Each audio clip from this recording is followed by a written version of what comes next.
board and organization has made is to fill these buildings with people more than with furniture. We got offered a dining room table once to go like right in the middle, and we said, no, thank you.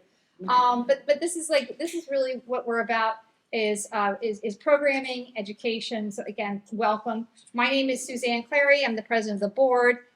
First off, I want to thank our other board members who are here tonight, including Lori Fontanis, who's going to help lead the Q&A later, our board, our staff, our volunteers. We are largely volunteer run, so if you enjoy these programs, I'm going to make a pitch at the very, very beginning to donate your time or something else. I've been volunteering here for 23 years. Wow.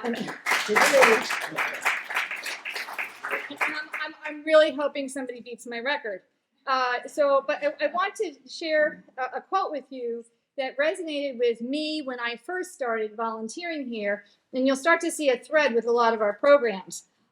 It's from a writer named Tony Hiss, who's written for The New Yorker, and he was part of a panel many, many years ago. For those of you who are new, you look out at that gorgeous meadow towards the water. This property was going to be destroyed by a developer who was going to build 30 to 50 condominiums, tear this down, said there's no history there. Our not-for-profit begged to differ. We fought for 13 years and said there's so much potential here, it needs to be realized.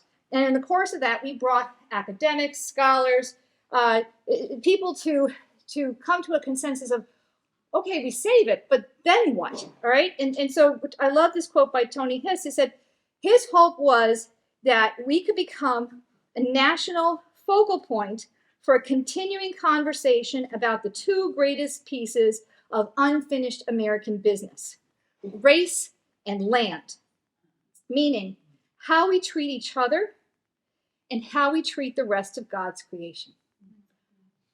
That got me as this being a place, a refuge, a place to ask questions, a place to make friendships and associations, but to bring other great thinkers here to talk to the public about how we continue that conversation and that really, really important work. And that's why personally I am, but on behalf of the board, our volunteers, our organization, our members, that's why we're especially happy to have the Sioux chef, Sherman, here today to talk to us about the work that he is doing. I'll tell you a little bit about him. And this is just such an honor because he's from Minnesota, flies all over the place. It's just incredible to have him here with us. Some of you may already be familiar with his book. So he's an author, he's a famous chef, but he's also the co-founder of the award-winning nonprofit North American Traditional Indigenous Food Systems, NΑTIFS, which just won a very coveted Julia Child Award. So first, a big round of applause.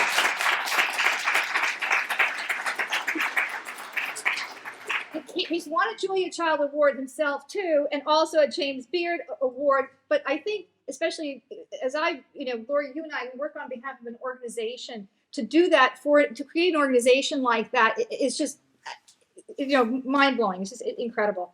And he's a member of the Oglala Lakota tribe, not the tribe that we have here. And I do want to explain our journey to find a land acknowledgement for this place. Many of you have been here. We had Heather Bruegel from the Stockbridge Muncie, and we're going to be working with her on the proper land acknowledgement. We had a student, Fenway Donegan, who did research into the earliest records of tribes in this area. We want to get it right. I was joking with Sean earlier. I'm Irish Italian. I should not be writing the land acknowledgement. And so what we are doing is going to the right people, again, to have that discussion so we get it right. And as a lot of you know, what we like to do here too is to be an example to other sites. So people come to us and they say, where did you start? Who did you talk to? And so on and so on and so on, so that what we do here can have impact. But we're going to hear about, Sean's background, his cooking. He was recently on Good Morning America. I hope you all saw the clip that we sent. What I loved is he uses a lot of ingredients that are not only local, but also drought resistant. With climate change, choosing ingredients that not only represent history and heritage, but also respect our climate is really important to us. And we will have books available for for signing afterwards. We're going to hear all about these authentic Indigenous recipes. And then briefly, and this will come at the end, I want to introduce Lori Fontanis, who herself is also an author, a writer, passionate about food and sustainability. And she has also served on the Rye City Council, near and dear to our hearts, the Conservation Committee, the intersection of food, healthy yards. You know, that is, you have been a champion, and we're going to be sorry to be you're going to be leaving us at some point. at some point. But Lori will direct a conversation afterwards, so if you can hold your questions until the end. And with that, please give a round of applause for Chef Sean Sherman.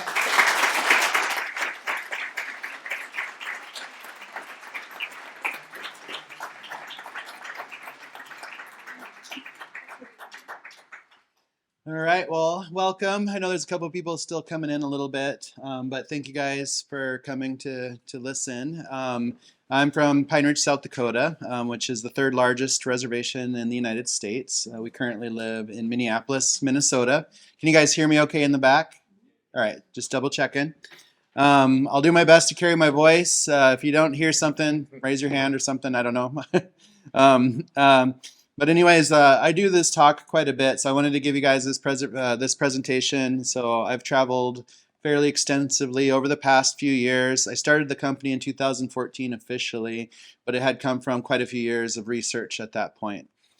So growing up on Pine Ridge Reservation, our last treaty with the United States government gave us a massive space of land, which is all that red colored area. But after they discovered gold in the Black Hills in 1876, everything kind of got squished down to that little yellow box. But it's still a very large area. But you know, there was a lot of issues growing up on Pine Ridge. I didn't really see it too much growing up because we were just kids and we were just out there. I always tease that we were kind of feral because parenting was loose in the 70s, and I think it was looser on the reservation because our, you know, being raised by boomers just meant you got kicked outside until dark, basically. But you know, we had a great time as kids. We had a lot of wild open space. So Pine Ridge is on the Great Plains. We're also, a lot of the reservation is in the Badlands of South Dakota, which is really deserty area. And there was just a lot of places to explore when we were growing up, and we didn't have a lot of parental supervision, but we survived. And you know, so I look back very fondly on those years growing up on the reservation. I started working in restaurants at an extremely young age just because my mom moved us off the reservation right before I went into high school. And I started working in kitchens when I was 13 years old. As in South Dakota, they didn't really care how old you were as long as you can wash dishes or bus food or prep some things. And so I just did that. And so I eventually moved from South Dakota to Minneapolis, Minnesota, which isn't too far away. It's one state over. And you know, I moved into a really good chef career. I didn't go to school for cooking. I kind of crawled into it because I'd been working in restaurants all through high school and college.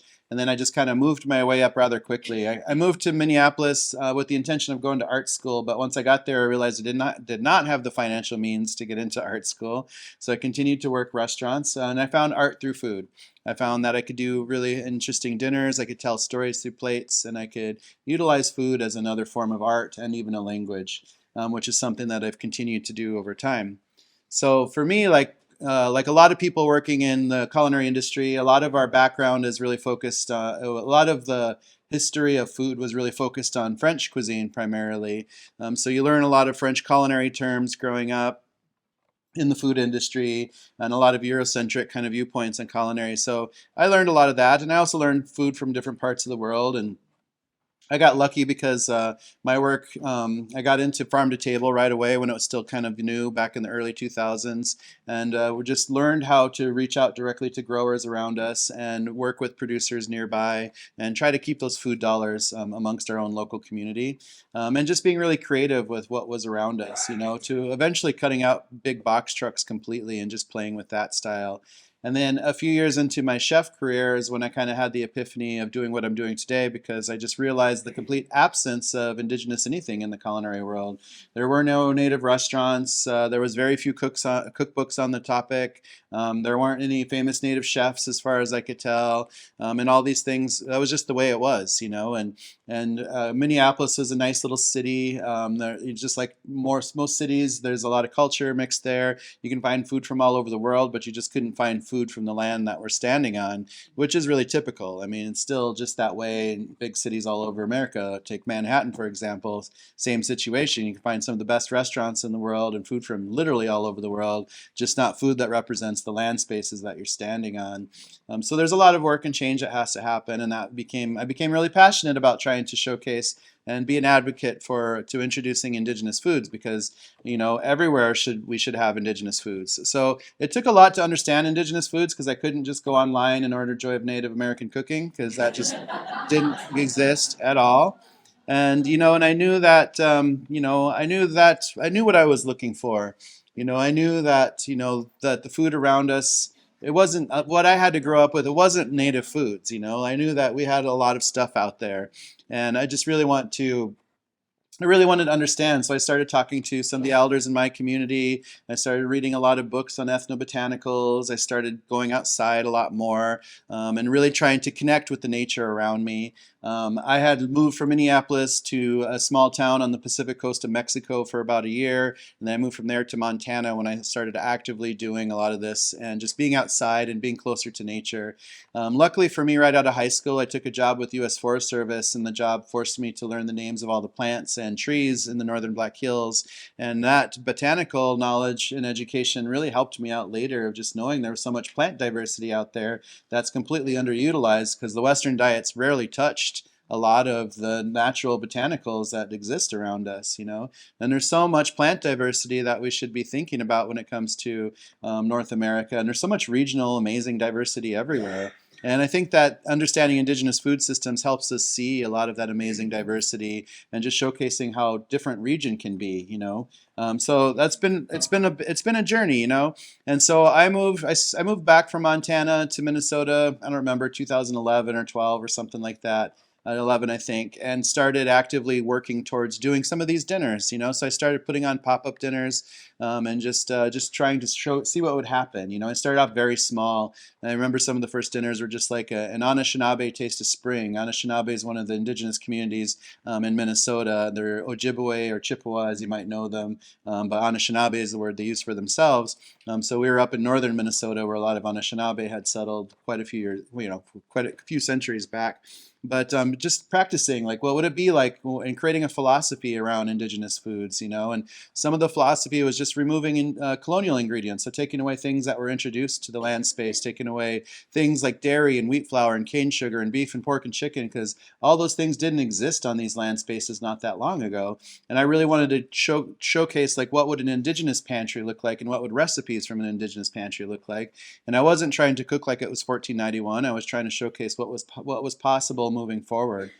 So I wasn't like trying to recreate the past, but we're trying to step towards the future, basically, has been the philosophy. So identifying pre-colonial foods was one step of it, but also I realized there was a lot of education involved with this, because it's something new. We call it ironically foreign, but it's literally just the foods of where we happen to be. And I realized early in those first settings that people didn't understand what I was talking about. Number one, with Native American foods, they didn't understand terms like pre-colonial, pre-reservation, what it means to decolonize, and things like that. So when I started getting the opportunity to do speaking engagements, I started just starting from the start. What does it mean? What are pre-colonial foods? So I think the best way to understand pre-colonial foods is let's just break it down to understand, what does the term colonialism mean first, right? That's a good base. So easiest way to understand colonialism is to Google it. And if you Google the word colonialism, you'll get this definition: the policy or practice of acquiring full or partial political control over another country, occupying with settlers, exploiting it economically. And that's obviously something that's not unique to North America, because this has happened on a global scale, especially coming from European settler colonialism. And so we've seen colonialism happen everywhere: in North America, South America, Africa, India, Southeast Asia, Middle East, Australia, New Zealand. And, colonialism still happening in many forms all around the world today, with indigenous peoples being murdered and removed from their places in Brazil because of the land spaces that they're sitting on and the resources that other people find more valuable than their human lives. And we're also seeing instances of it in Ukraine and Middle East and all over the world. Like, there's colonialism, the age of colonialism has never exited. So it's important to understand just what colonialism is and what it brings, basically. So American colonials in the settler states, we don't have ancient history here in the United States. So I like to look at just the beginning of the United States government, because I think it's an important point, because the American government takes colonialism into a whole different fashion. And they kind of brand their own settler colonialism moving forward after the late 1700s. But, at the turn of the century, we're not much more than these colonies, these newly founded states hugging the East Coast of North America. And the United States government really defines who we are as indigenous people by dehumanizing us, basically, as what a lot of colonialist values bring. So right away off the bat, the Declaration of Independence, which is the letter that the founding fathers of the government send to break up with Great Britain, basically, and we're blatantly dehumanized in that document. And it just says merciless Indian savages, because that's how they looked at us. The land that we stood on was much more valuable than our biggest value was the land that we stood on when it came down to it. And one of the very first things that happens with this very young U.S. government is they set the framework for how to justify taking over indigenous land spaces, commodifying it, portioning it, and making an immense amount of money, which is how they grow so quickly. At the same time, stealing a lot of indigenous peoples from Africa, especially West Africa, to build everything that's over here, which is just part of this history, And if you ever fly west of here into the United States and look out your plane window and see that, that's a direct result of the Northwest Ordinance. That gives the United States the framework and the justification to portion out all of this land spaces and to dehumanize the indigenous peoples that were living there, and to give them a path of being able to do this over and over again. And we're still seeing it happen in many different areas, And really, American colonialism, to me, I feel like more accurately should be really identified as eliminationism, because that's what the policies and practices of the U.S. government towards indigenous peoples were for so long, was just removing us completely. And that definition is the belief or policy that a particular group of people should be expelled or eradicated, which is American history in the 1800s. So I really like looking at the history in those two periods, because again, we're not ancient history. So at 1800, just at that one century, from 1800 to 1900, indigenous peoples at the beginning of that century are stewarding over 80% of this land mass, as they always have. A lot of indigenous communities haven't even seen European people yet at this time period in history. And during this one single century becomes a really dangerous and difficult time for indigenous peoples, as the United States government becomes extremely aggressive and pushes westward with all sorts of policies and practices that they pass through their own governance to continuously decimate indigenous populations and remove them constantly, forming places like Oklahoma, which is what their idea of Indian country turns out to be.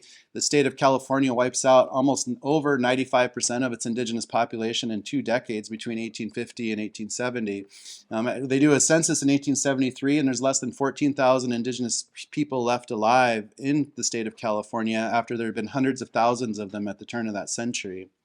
And there's bounty systems. So in some of these instances, in California and Minnesota, people were getting paid up to $200 for the body part of an indigenous person. And that money was being paid out from the United States government. So the newly formed territory of California was paying that money and then being reimbursed by the United States government. And if you do what is inflation of $200 back in 1863, that's an immense amount of money. People were making a ton of money off of that genocide at that time period. And we just see a lot of this happen throughout American history with things like the Homestead Act of 1862, the Morrill Act of 1862, which sets up land grant universities, which should be identified as land grab universities, because every state has one of these universities, and they're still benefiting off of a lot of the stolen indigenous land spaces that was granted to them back during that time period in history. We see things like the Dawes Act of 1887, and there's just a continuous presence of violence towards indigenous communities across the board for so long.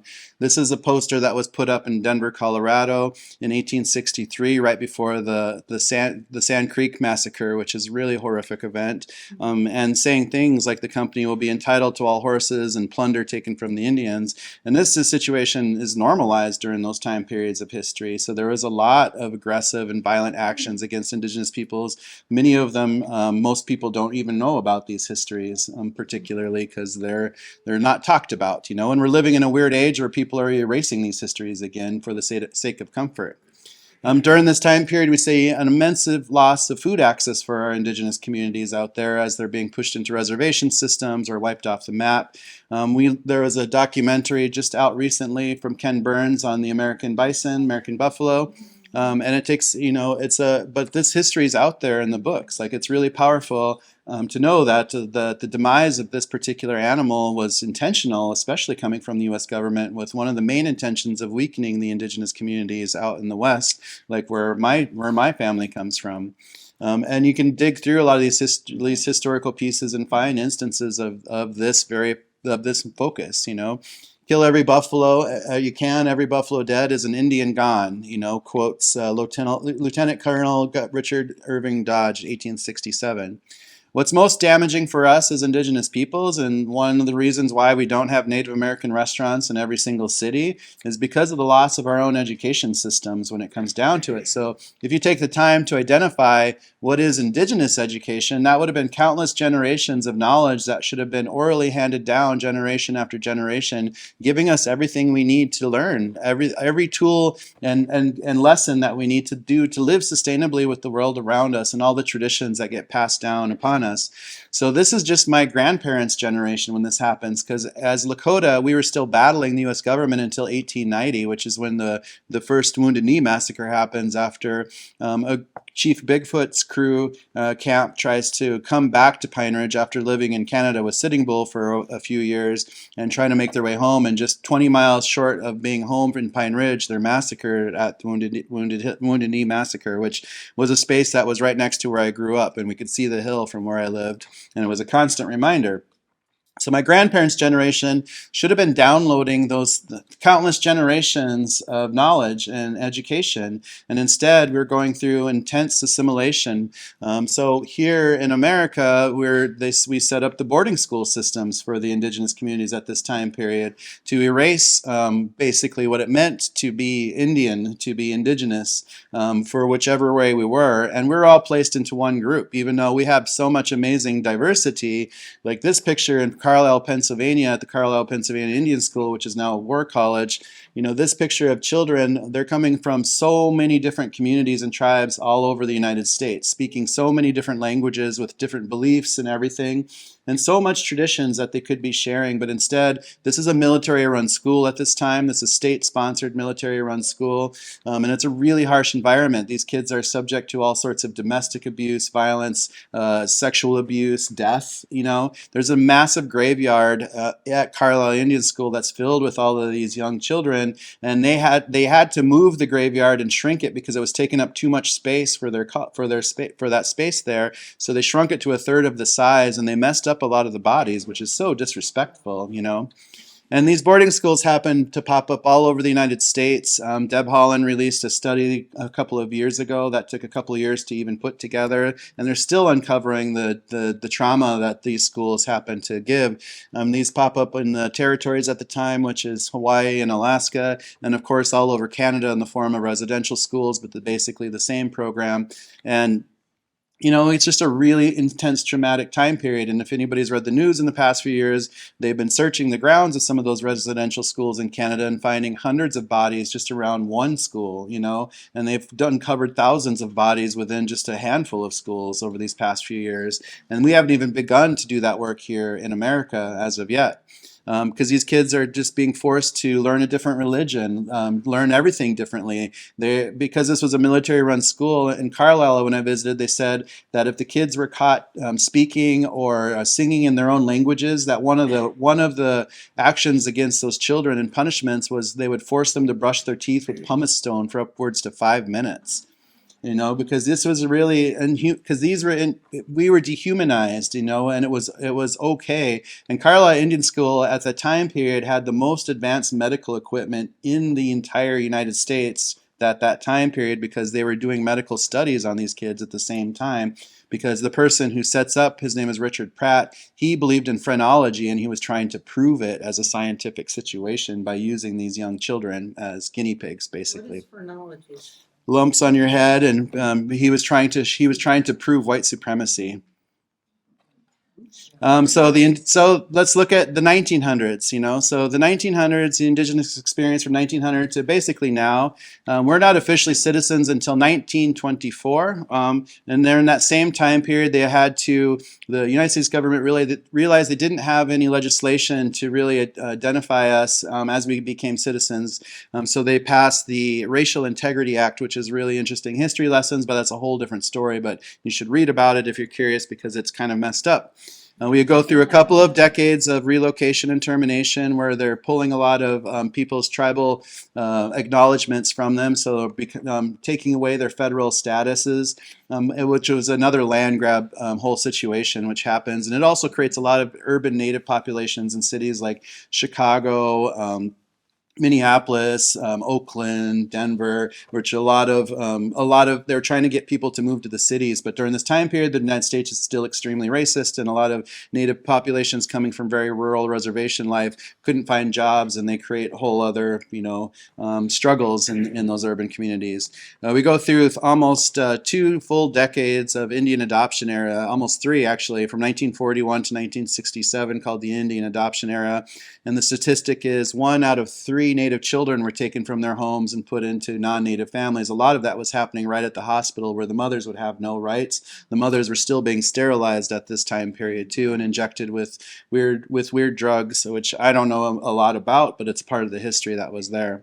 We can't vote until 1965, like a lot of people of color. Where I grew up in South Dakota, our own state government wouldn't allow Native votes until the 80s, because they wouldn't take votes from unorganized counties, which just meant the Native counties across South Dakota. Now they just figure out how to gerrymander everything, which is a common practice basically everywhere. We couldn't celebrate our own religions until 1978 for a country that's always going on about freedom of religion. It just never applied to the first peoples that just barely survived here and are still alive. So post-colonial Native America, as a chef, especially during Native American Heritage Month and leading up to Thanksgiving, I get a lot of press and a lot of questions saying like, you grew up on a reservation, what did you eat growing up? Because they want to hear the cool story, how I'd get up and I'd fashion a bow and I'd take down an elk, I'd feed the whole community, But that's not the reality of things, because I grew up in a segregated community, which are what a reservation systems still are, And we grew up with a lot of not access to any kinds of foods. Pine Ridge is basically the size of Connecticut, except for we had one grocery store to service our entire area. So that's not a small area. I'm pretty sure there's more than one grocery store in the state of Connecticut right now, right? And so I grew up with commodity food programs, which are government subsidy programs for foods, and FDPIR. They're both part of the USDA, of feeding Native communities because of the treaties that they had signed with a lot of the tribes. But these are very unhealthy food bases coming from a lot of extremely overprocessed foods. So a lot of vegetables packed in salts and saline, a lot of fruits packed in sugars. They would literally give us gallons of corn syrup that we would just use as our daily sweeteners for whatever we're using, and just a lot of empty carbs, and it had nothing to do with those fresh vegetables in front. We never saw that. And when I was growing up, it was just black and white cans. It would just say beef with juices, pork with juices, chicken with juices, and it's with juices that really makes that product worthwhile, right? But it's not good. Like, these are not good foods at all. And I couldn't discern this from a can of dog food really growing up, because they were basically the same. And it's not good. So so where are we? And that's part of the work that we're attempting to do, is showcase the beauty of Indigenous knowledge, the beauty of Indigenous foods, the beauty of understanding and celebrating diversities instead of trying to homogenize diversities, and understanding how a different perspective of everything, a different perspective of education, of academia, of food systems, of conservation, of sustainability. Like there's so many other perspectives out there, because Eurocentric academia has kind of put itself on its own pedestal, when in reality there's so many different perspectives out there, and there's so many Indigenous peoples out there, because we see the Indigenous peoples as a global situation, and so many of us have to understand a different way of looking at the world so we can be better humans in the future. So understanding Indigenous food systems in North America, just think about how diverse North America is, because it's a massive land space, and there's differences just from upstate New York to down, and East Coast to West Coast, and Indigenous peoples are living in every part of North America, from Arctic down to tropic. And one way to see that is through language maps. So if you look at Indigenous language maps of North America, there's a lot of immense diversity, and a lot of this is generalized. So there's other like color groups in there, and there's other languages in amongst all of those, But we see a world where one day we can travel across this nation and visit a lot of these Indigenous focused food businesses and experience a lot of that amazing regional and cultural diversity, because every few hundred miles it's a different language, a different religion, different mythology, and different stories, and different foods and different flavors, and there's so much to learn. Today we have 634 tribes in Canada, 574 in the US, and 20% of Mexico identifies as Indigenous, which is an immense amount of indigeneity and diversity that's still alive today. And there's a lot of tribes that are not federally recognized out there, that are not a part of that mix. And it's no comparison to colonial settler states to Indigenous regions, because there's just so much diversity. And it doesn't matter from an Indigenous perspective who's speaking Spanish, French, or English, because those are all foreign languages on these land spaces, and those are all European colonial languages, right? It's more important to understand the backbone and the true foundational roots of what is North America, which are the Indigenous communities. And because of our colonial ways, like we can look at how we're utilizing land space, and I think this is an important breakdown, because like we could do better, we could be a lot more sustainable if we really thought about it.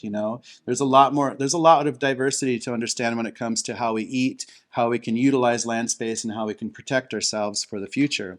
And a lot of this came to understanding our philosophy of what it means to decolonize. So basically, by utilizing terms like decolonize, we're not trying to pretend that colonization didn't happen, because that's just not realistic.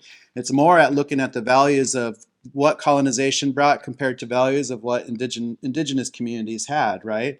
So the values of Eurocentric colonialism brings things like imperialism and expansionism, which is justifying in the belief of cultural and racial superiority at the same time. Capitalism and exploitation of natural resources.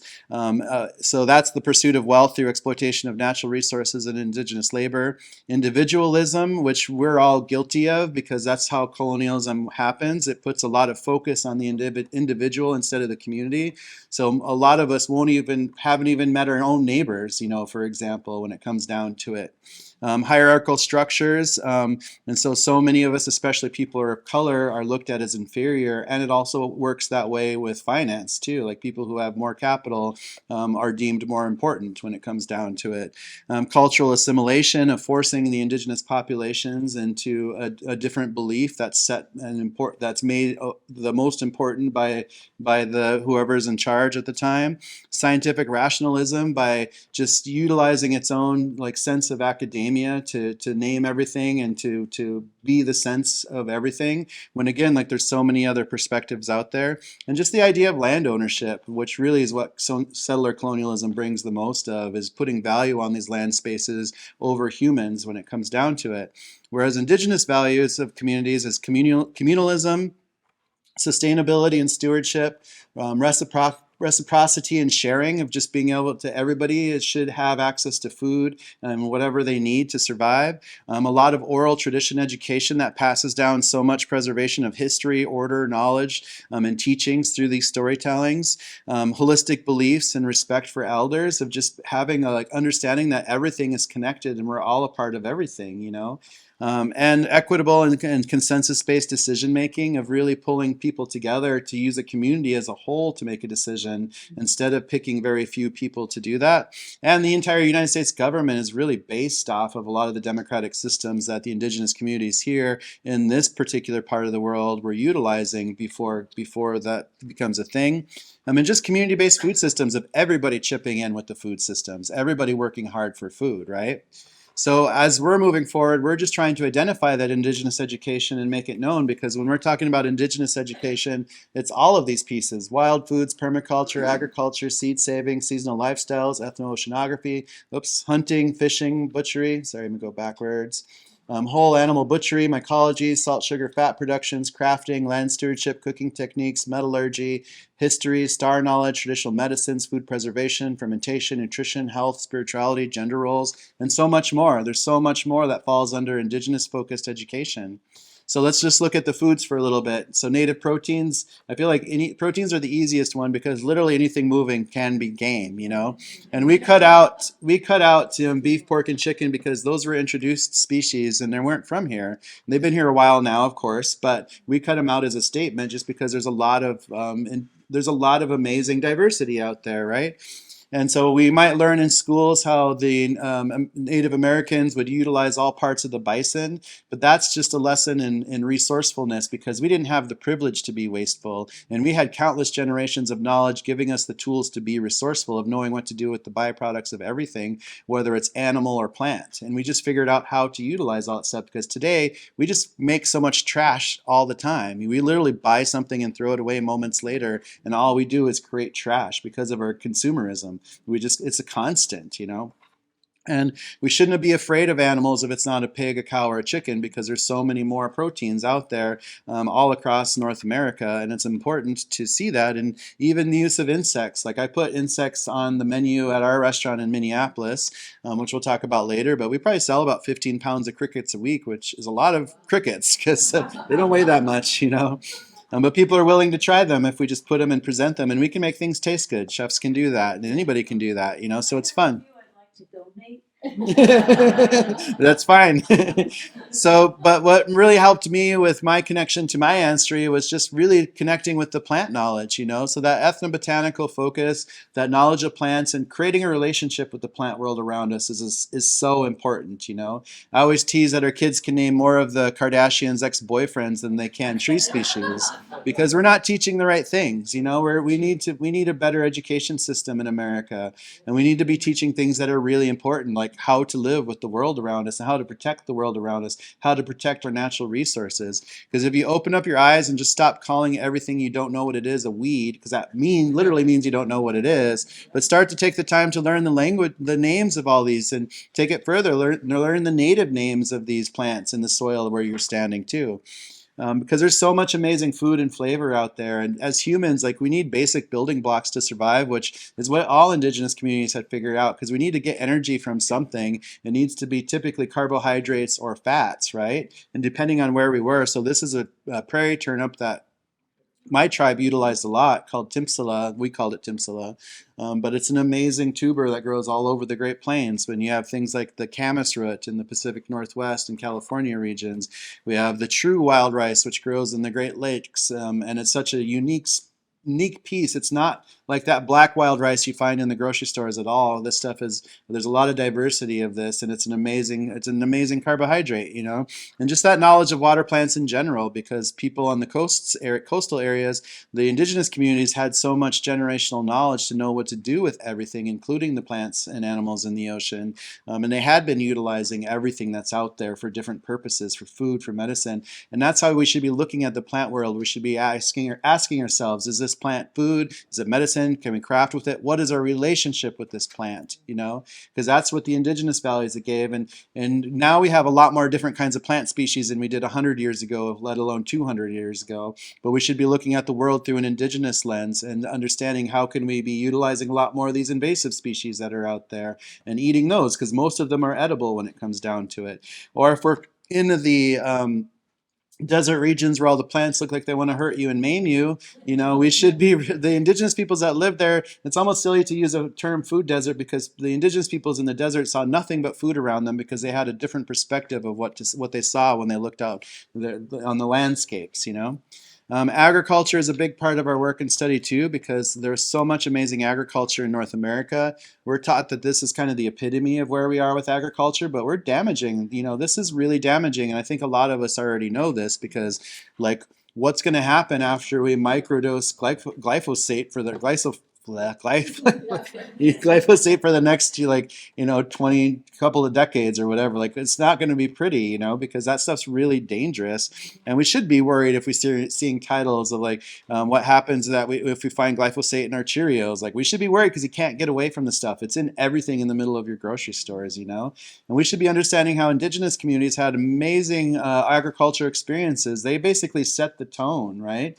And especially because at the time period in the 1800s, when so many people of color were being forced to build everything, a lot of the stolen indigenous peoples from West Africa and the indigenous peoples from here had so much agricultural knowledge, and they set up what becomes this global domination of agricultural know-how between those two cultures alone, right? And it's important to know from an indigenous perspective how widespread agriculture was across North America, because like, if we just learn what we learn in high school, we'll just think that was just wide open land spaces with nothing growing there, when in fact there was so much amazing agriculture happening, because people were growing all these amazing gardens from the bottom of Mexico, throughout most of Mexico, throughout the entire Caribbean, all the way up the Mississippi and Missouri River valleys, way up past where I'm at in Minnesota and Minneapolis, all the way out to the east coast of here and into parts of Canada even. There's so much amazing diversity of plants being grown out there. And indigenous peoples, like even way down in Mexico, if you ever go out down to the Yucatan, like they didn't even have open water spaces. They figured out how to grow all this amazing stuff with the cenotes and things like that. Or if you go to what is Mexico City today, they had the floating gardens, and they figured out how to do this in a clean, organic fashion to feed hundreds of thousands of people during that time period too. And you can trace like the migration of agriculture as it waves northward into North America. This is a Zuni farm in what is New Mexico, where they figured out how to farm in the middle of the desert using a waffle system, and being able to like divert water and create canals, and and grow a lot of drought resistant foods in that time period too. Or a lot of people might know about a Three Sisters mound system, which is very particular to this area, because that was a part of the fabric of the religions of the tribes out here, of the corns and beans and squash growing together.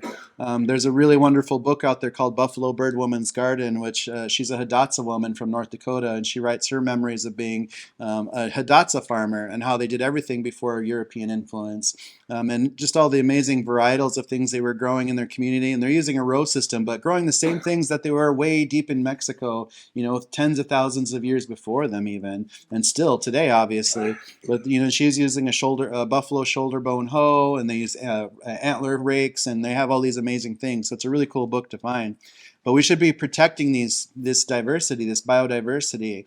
A lot of my work brought me to understanding who still held indigenous seeds, and where were these indigenous seed keepers out there, because so many of these seeds have very particular stories coming from very particular communities, and we should be doing everything we can to keep those seeds in the hands of the indigenous communities on a global scale, because they're the ones that understand the relationship and the importance of it, because there's big giant companies trying to buy out a lot of this diversity to trademark it, to control it, because they want to control you. They want to control your food systems. That's how they make their money. But we need to be stewarding this, because somebody has to do it. We just don't have a choice. It just has to be done. There's so much amazing plant diversity left alive. We have no idea how much amazing heirloom diversity we lost during that push in the 1800s, when it was just land grab, land grab, land grab across the board, because there was a lot of agriculture happening, and we have no idea what happened to a lot of those seeds. So it's really important that we're just aware of that piece at least. So for us, like, how do we move forward? And this is where I'll talk a little bit about our work, what we do, and how we're trying to take steps to make things a little bit better. Because we just really want to pay homage to our ancestry. We want to, again, not try to replicate the past, but try to understand how we can take as much knowledge as we can from what they should have passed down to us anyways, and apply it to now, so we can move forward to become something different, to become something stronger. So I started the company, the Sioux Chef, in 2014, which is obviously just a play on words. And so to date myself, I had used the name Sioux Chef at AOL, Sioux Chef at Hotmail, and so I just carried on. But for me, I just thought it was a funny word play. But the work really became about showcasing what could be better if we had more access to these indigenous foods, especially amongst indigenous communities, especially in communities like where I grew up, where we had very little food access. So the benefits of indigenous diets are healthier fats, more diverse proteins, low carbs, low salts, immense plant diversity. Most people eat basically the same plants constantly, so most people will stop counting like their plant diversity in their 20s, because like they go to the grocery store, you get an apple, a potato, an onion, a carrot, some kale, and a lot of people will stop counting in the 20s, right? Where indigenous peoples, we had to be extremely diverse with our plants because it was community-based food systems using everything around us, whether we had agriculture or not. We understand how to like bring in so much plant diversity into our diets, and there was a lot of it. And it's healthier for us to eat with an immense amount of plant diversity. And we're just in a modern day world, so our work we just started doing it. We just started training people to see the world differently, to go outside, because literally we have our smartphones in our pockets, and you can download an app, take a picture of a plant, and with pretty high accuracy it'll tell you what it is. There's so much education at our fingertips, and we should be utilizing that, and just seeing the world differently, because there's so much food out there. And if you again just look at the world with that perspective, you just see so much nutrition. Everything is food, is medicine, it's crafting. Like there's so much relationship that we can have with plant life around us if we just took the time to really understand it. And just start with what's around you. Just look around your yard, start to name the plants, start to name the trees, start to understand how indigenous peoples utilize some of those pieces, and how we can slowly start to integrate that back into our own diets, and taking the time to make our own pantries, because we don't need to get like all of our food from whatever big box grocery store situation. There's so much food and flavor around us that could really make foods taste fun and great, and just be creative. Like just try the world around us. Like there's so much flavor around us, and as chefs we can make things look beautiful and pretty, but we try to be really intentional about creating dishes and try to make things taste like where we happen to be. Because this is a picture of white cedar, rabbit, cranberries, wild rice, maple, and like I could stand in one spot in Minnesota and look around and see all those ingredients just around me, and that's how we should be thinking about regional foods, because every region is different and there's so much amazing food and flavor out there. And we're just trying to keep things simple all the time, a lot of the time too. So we're just trying to let the food be what it is. So we don't oversalt things. You can really taste foods because we're not dousing everything in butter. That's just squash and some pepitas and a little bit of maple. There's not much to that one. And for us, we're just trying to set a path of how we can reclaim a lot of our indigenous health and culture through our food, because I've had the privilege to travel to many different indigenous communities all over the U.S., parts of Canada, Alaska, Mexico, and so many indigenous communities here in the U.S. don't have access to their own foods. A lot of their foods are coming from the Cisco's of the world. They're just a lot of overprocessed food, and we have a lot of health epidemic out there to showcase for that. Some of our indigenous communities can have upwards to 60% type 2 diabetes and an immense amount of obesity and heart disease and all these things that come from an unhealthy diet, including mental illnesses, because our brains are attached to our bodies, so what we eat affects everything, including how we think. So we need to get this food, especially for the younger generation, to be able to know the difference between their own cultural relevant and regionally relevant foods compared to this fast foods and gas station foods and just the unhealthy foods that the school lunches are pushing on everybody.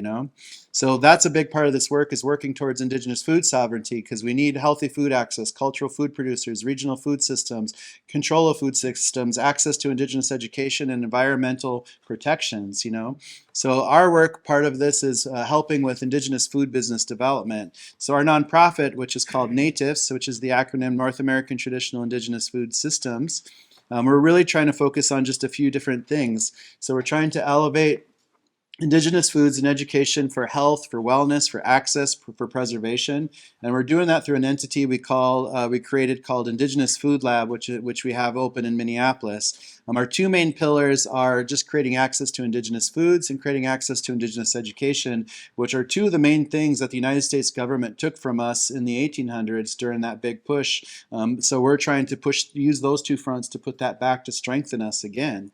So the components that we have through our nonprofit is a market space, a production kitchen, an Indigenous education studio, and some kind of Indigenous food service concept. So the market space is a replicable model that creates a lot of food access because we have over 30 different producers at our Indigenous market space in South Minneapolis.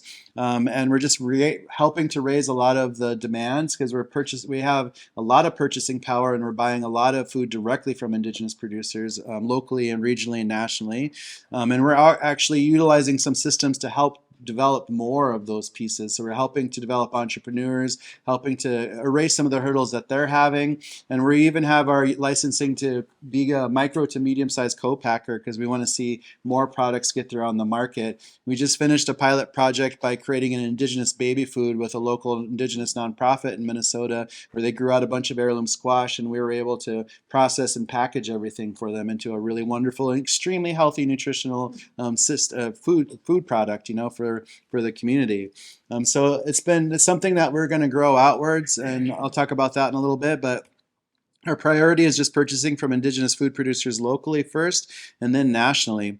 We also have our production kitchen, which I just talked about. We have that licensing to do a lot of processing and become a co-packer. We're also being a commissary kitchen for a lot of our food businesses that we're creating there in Minneapolis. And it's a training and development center. Even the restaurant is a part of our nonprofit because we're using the restaurant as a tool because that's where all of the job creation is because we have 120 employees there during the summertime. And we're just pushing tens of thousands of dollars towards Indigenous food producers and highlighting a lot of this amazing food product that we're able to get directly from Indigenous producers and creating a whole new generation of young chefs to be able to come in and be up and coming to showcase what's possible from an Indigenous perspective in the culinary world. So the education studio that we created is just a small community classroom so we can host a lot of culinary classes, classes on medicinals, classes on language, classes on seed saving and farming technique and wild food and plant identification and histories. Anything we can think of that's a part of that Indigenous education, we created a studio to do that at, to bring people in, but also everything we do will be recorded because we invested in a lot of film and video stuff. So we're just going to put everything into video form, throw that in our website, and just start to steward a lot of this Indigenous education through video work.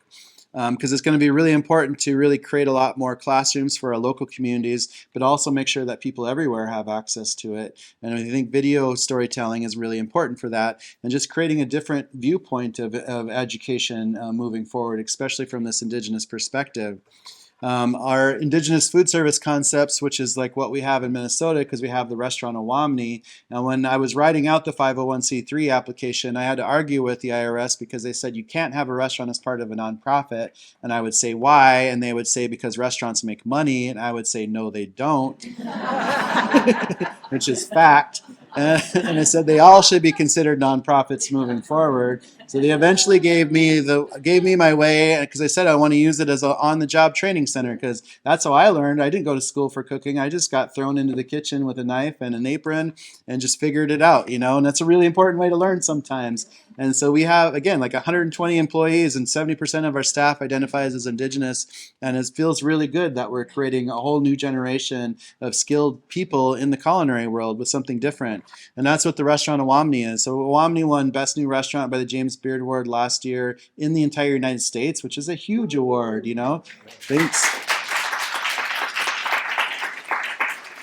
And we get a lot of press, we get a lot of attention, but really this was never an ego project. It's not about myself. It's not about a famous chef. It's not about that. This should be out there anyways, We should have native restaurants everywhere to really give people the opportunity to understand and to help promote and build a lot of the economy amongst the Indigenous communities out there so people have something to showcase for it. Because just imagine if there was a native restaurant just right up here somewhere, it would kill it. Like people would be all over the place to come and visit it, And there's no reason reason to not have that at all out there. So we just really wanted to help create a support system to help see that through, because we could help train people, develop people. We can help them with developing healthy recipes and menus and things like that. Because it's been fun. Like, we've been creating all sorts of business concepts over the past decade. So my first business concept was Tatanka Truck, a food truck, where, like, I haven't had to create a single piece of fry bread this entire time that I've done this, because some of you might know fry bread, but it had nothing to do with us. That came from getting staples from the U.S. government, like flour and lard and salt and sugar and stuff like that. And we just wanted to showcase the amazing diversity that's out there. So, like, when we did this food truck concept, it was the first business concept to see if it would work, which it did. But it was just doing the healthy foods, using our philosophy of taking away things like dairy and cane sugar and wheat flour and beef and pork and chicken, and showcasing what's possible with indigenous ingredients around us, with agricultural products, with a lot of wild foods, and just, so it was a lot of fun. And there's a lot of opportunity for creativity, especially in the culinary world, when it comes to really defining what are indigenous foods of this area, because these are the true foods of North America. It's not Coca-Cola and hamburgers. It's like, we have to look at this. We have to look at the base of indigeneity when it comes down to it. And, so for us, we just really want our food service to, like, we want to help other people develop this. We want to our goal is to reach out to the tribal communities around us and help them to develop healthy food operations and just become a support center for them, basically. And we can share the market space concepts with them, because we have 11 tribes in Minnesota alone, and we want to just be a regional center point for that. And we have to be stewarding indigenous diversity, education, land stewardship, and beliefs out there. There's so much we can be learning from indigenous communities on a global scale when it comes down to it. And we just have to be smarter humans, because we're not there yet. We waste so much land space. When we're going through climate change, water crisis, all these things are happening in real time, and we're just not being smart at all, And I always say lawns are stupid, because they are, And we still live in a world where we have places like Palm Springs that has 120 golf courses in the middle of the desert, as they're in deep water crisis, but these places are allowed to thrive. But just imagine if we use this ingenuity to grow food instead of helping to make golfers happy, because the desert shouldn't look like that, but we have a lot of work to do, and, we're just wasting water all over the place, and we just need to be better at it if we want our next generations, because we have to be thinking about those next generations. We have to be doing whatever we can to support them, because they're going to have it rough too. And we can see it coming, like, it's happening in real time, So our work is, we just really want to, as we get out there and working with different tribal communities, we just really want to help with more development of community gardens and understanding permaculture, by just understanding the world around us and how we can use a lot of that plant diversity in our world too, and grow a lot of orchards that are really diverse with a whole bunch of things, So our goal is to replicate. So we're already moving next year into the Montana region. We'll be opening in Bozeman, Montana, to be a regional center point across there. We've already planted seeds to do the same work in Anchorage, Alaska, in Oahu, on Hawaii, in Rapid City, South Dakota, in Oklahoma. Each one we open will carry with it the classroom, the production kitchen, the market space, and some kind of public eatery like a restaurant, to be able to grow all that demand, become that regional center point, to be a place where people can regionally come and we can just help with the development out there. And we'll have to find the one that's near here. So we have to find the best spot. We want to find a regional center point, so it would be the easiest place for people to get to and to be able to grow and to learn. So this is just the model that we're building right now, because we built the model in Minneapolis, complete with all those pieces. Now Montana's second, and as we get a few under our belt, we'll be able to grow faster and faster and bigger and bigger. And we can cross colonial borders. We can be up in Canada, we can be down in Mexico, and we can move overseas, because we will be in Hawaii, we can be in Australia, New Zealand, we can be in India or Africa or South America, just to help steward indigenous understanding and knowledge, and just be an advocate for that basically everywhere across the world, because we just really believe in it, that the future is indigenous and we can get there, so that's my talk.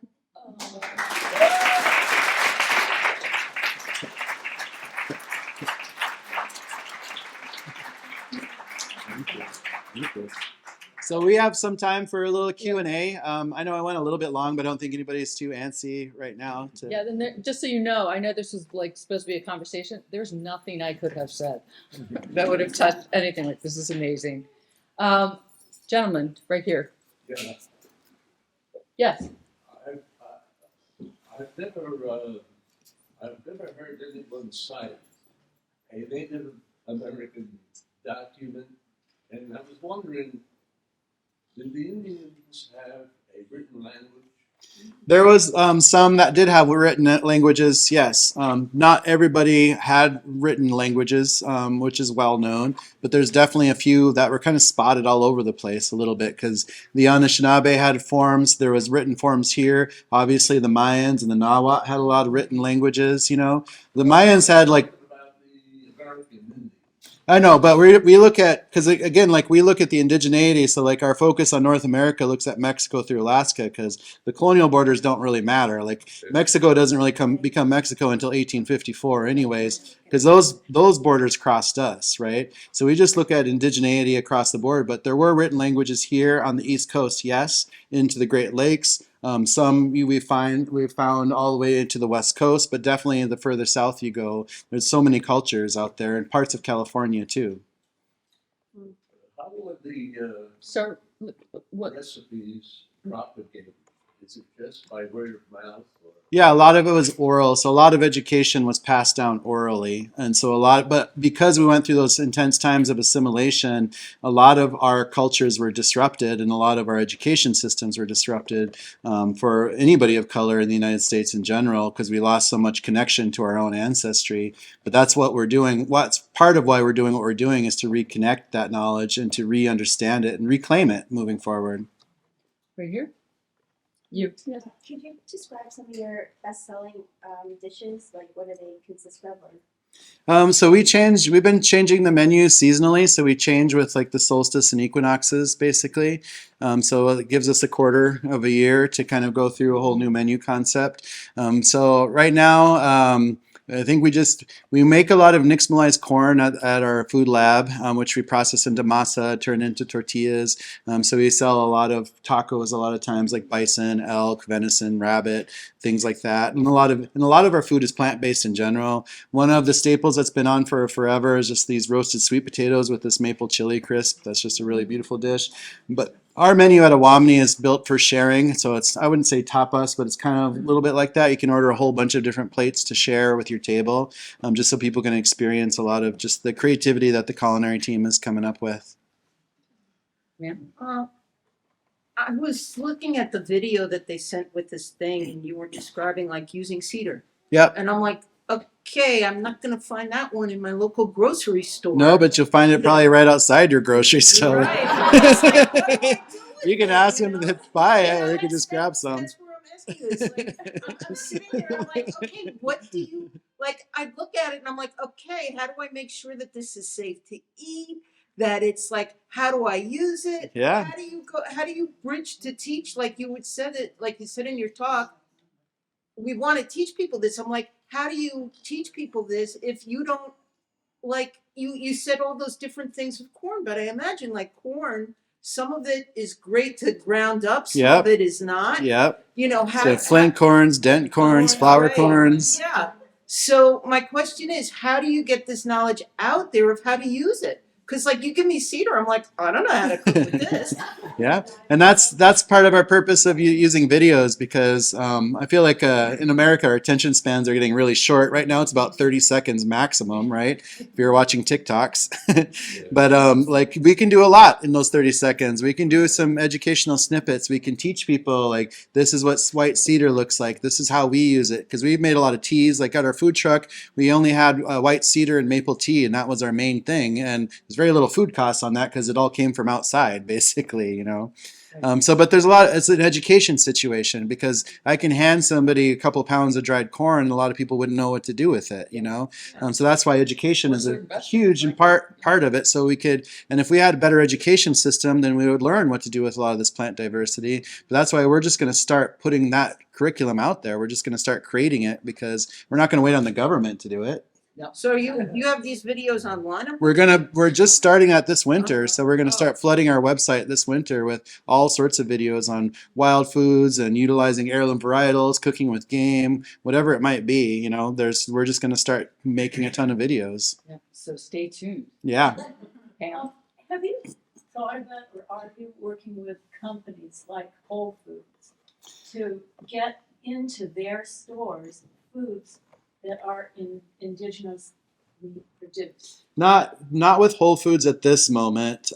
We have, like in Minneapolis, we have some really big like companies. We have Target Corporation, we have GM, we've got, I don't know, there's another one I'm spacing, but we're just building the capacity right now basically because we're very small. I've got 40 employees at the nonprofit, and we have up to 120 in the summertime. Probably whittles down to about 75, 80 in the winter time. Yeah, so it's really more a question of how do you get that much of it? Yeah, but we have good relations with to be able to grow into that because we're going to start moving into online soon, so people can start to order some of these amazing indigenous products through us without having to hunt for them everywhere. And then we're also moving into wholesale, so we can as we're helping tribal communities develop healthy food operations, whether it's in their community or at a casino or whatever they might have, we can help them with the concepts and recipes and menus, but we can also help them by just being a supplier for them, so we can be shipping out 50-pound bags of true wild rice or different kinds of corns or different kinds of beans or whatever products we're bringing in. So that's part of our model, is creating a lot of distribution points, because as we replicate everywhere, each point becomes a distribution point to move foods back and forth from that area. And that was part of the vision of just creating a different economy out of all this too. Yeah, right. Without that middleman. Yeah, and part of the problem with a company like Whole Foods is it's a national company. Yeah. Yeah, So how do you get the regional? And we should, that's why I really want to focus on regional, and that would be a bigger focus for me. I think that Bezos has plenty of money, and I think that, I think that there's better options of trying to really keep things local and keeping those food dollars localized, right. and raising the demand for indigenous producers in general, because our tier goes local, indigenous, regional, then national, and then we support BIPOC producers around us locally and just allies growing around us locally, and then we use organic at the very bottom of that pile. Right. So we try to be really intentional as much as we can, and we're still growing because I opened up the restaurant in July of 21, so we're just over a couple of years old, but we've been sold out every single day since it's been open, so it's been very popular. Wow. Is it expensive? No, it's not too bad because you can have some things that are low priced on the menu, and you can just you can order something light for lunch, or you can have the entire menu if you want to. If you have a group of 4 or 6 people to share everything to try as much as you can. But it's not. So you can. Oh yeah, absolutely. But again, like, we're using the restaurant as a tool because I don't think restaurants really help with food security, because restaurants cost money, and you do have to charge accordingly. And we are supporting a staff, so there's a lot of diverse mix of people coming in to experience it. But we're creating that experience for people, and because it's so unique, which again it shouldn't be, because there should be native restaurants everywhere. But because we're one of the only restaurants almost in the planet that's doing this work right now, there's a lot of people flying in directly to Minneapolis just to experience the restaurant, But we're and not, again, it's just a part of the whole. It's just a part of the whole piece. right. But we're not talking $400 like Louisville.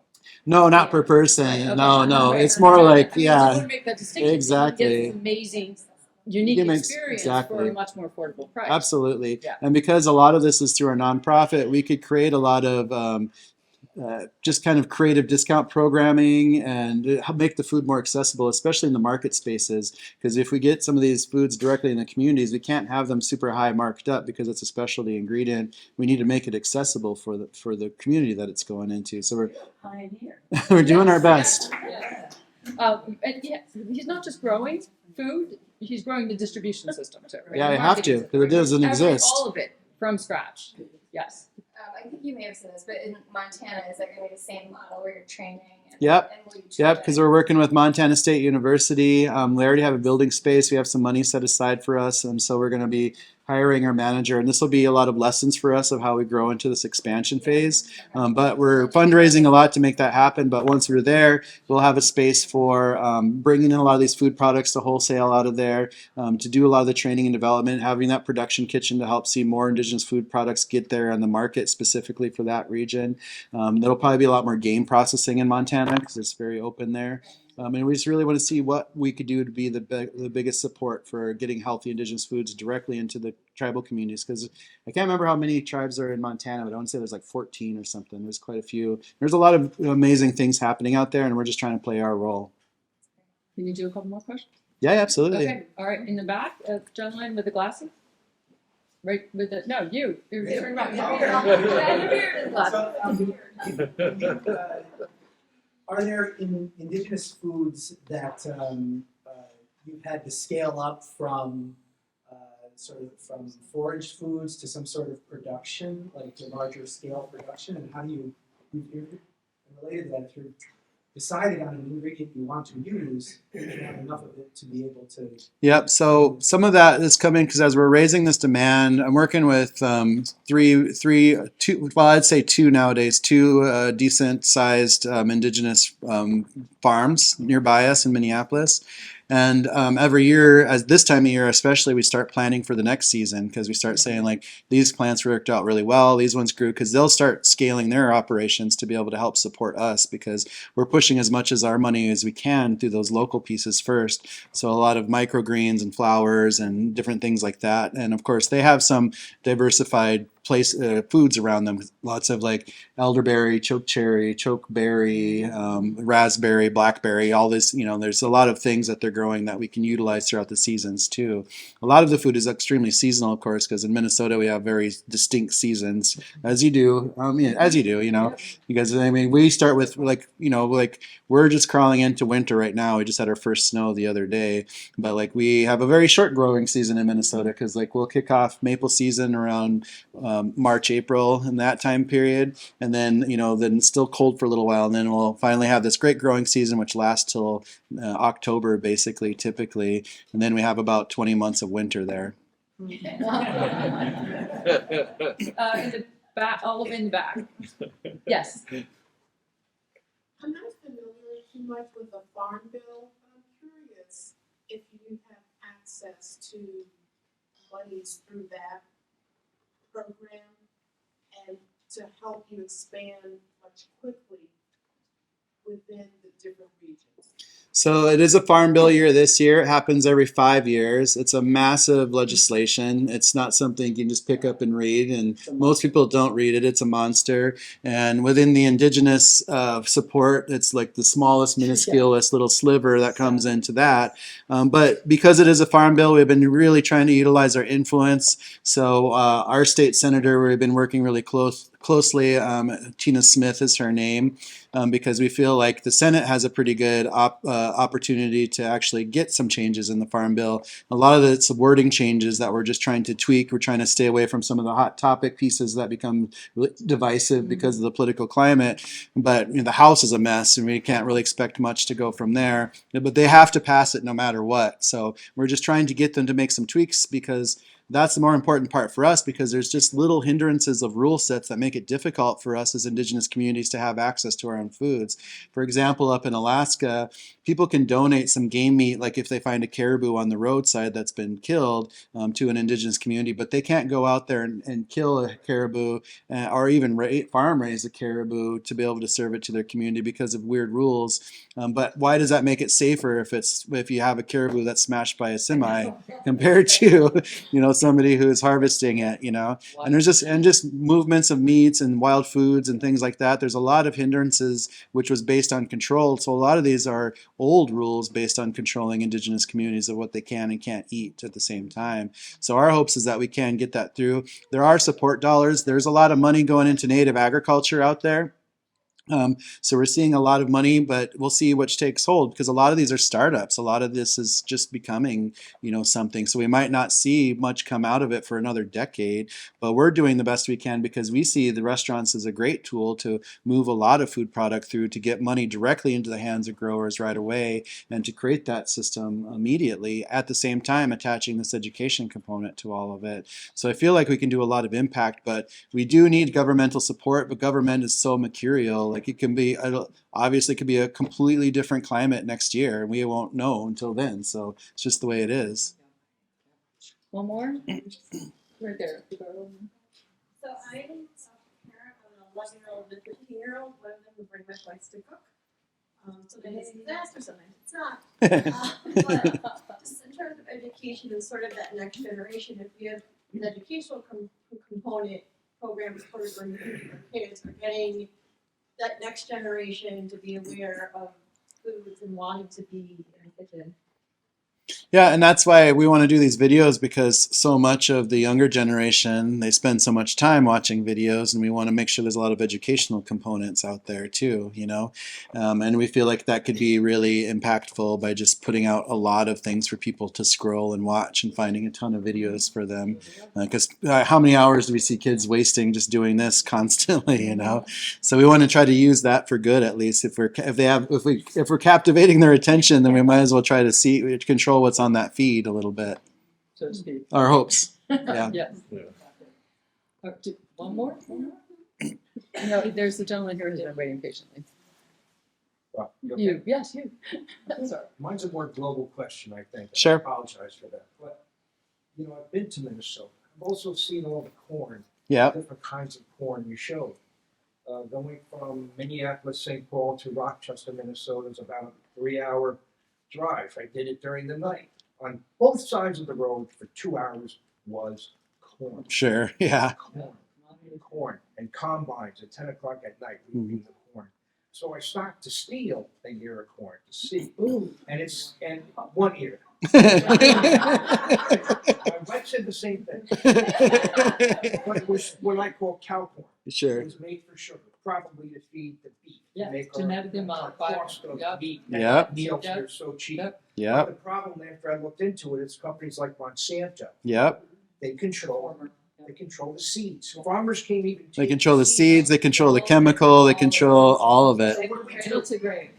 In your opinion? Well, and that's why, like, we really need diversified food systems, community-based food systems, ideally. But we need to, like, really focus on who locally is actually not under the thumb of Monsanto's out there. Because so many, you see the industrialization and follow that history in America of when the industrialization of the agriculture comes in the 50s, especially in the 60s, it changes everything. So many of these farms that were homesteaded in the middle of the century from early 1800s up until the end of that century is all that homestead stuff. A lot of those family-owned farms start to go away in the 50s and 60s, and it ramps up. It gets worse and worse. And you know, because of our colonial history, 98% of all privatized land is still under white European control when it comes down to it, as a direct result of that history. You know, and so much of our agricultural support dollars have been prioritized by white Americans when it comes down to it, and people of color, especially Black and Indigenous, have had a hard time with any kind of farming support. And we've lost so much land and support. We go to the farmer's market on the weekends, and we have the milkmans over to bring food as well. Right, absolutely. Yeah, because it's important to keep those food dollars local as possible, you know, and it is a battle out there with all of that land space. And that's why I thought that map was showcasing what we're doing with a lot of our land space across America. It's very colonial still, you know, so it's about cattle operations largely. It's the biggest piece to it all.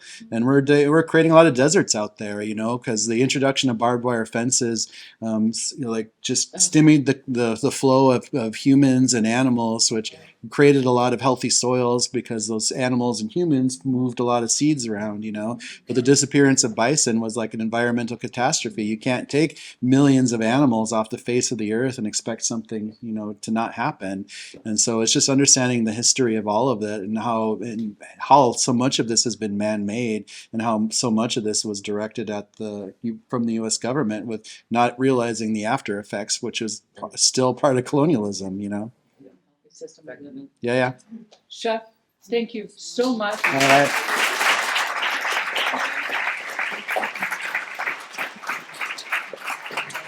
Thank you, guys. Well, obviously, you can find some stuff to find us. You can go to our websites. We are a nonprofit, so feel free to support us if you want to. And we do hope to have more regional center points even out in these regions to find the right spots to be able to do a lot of this work.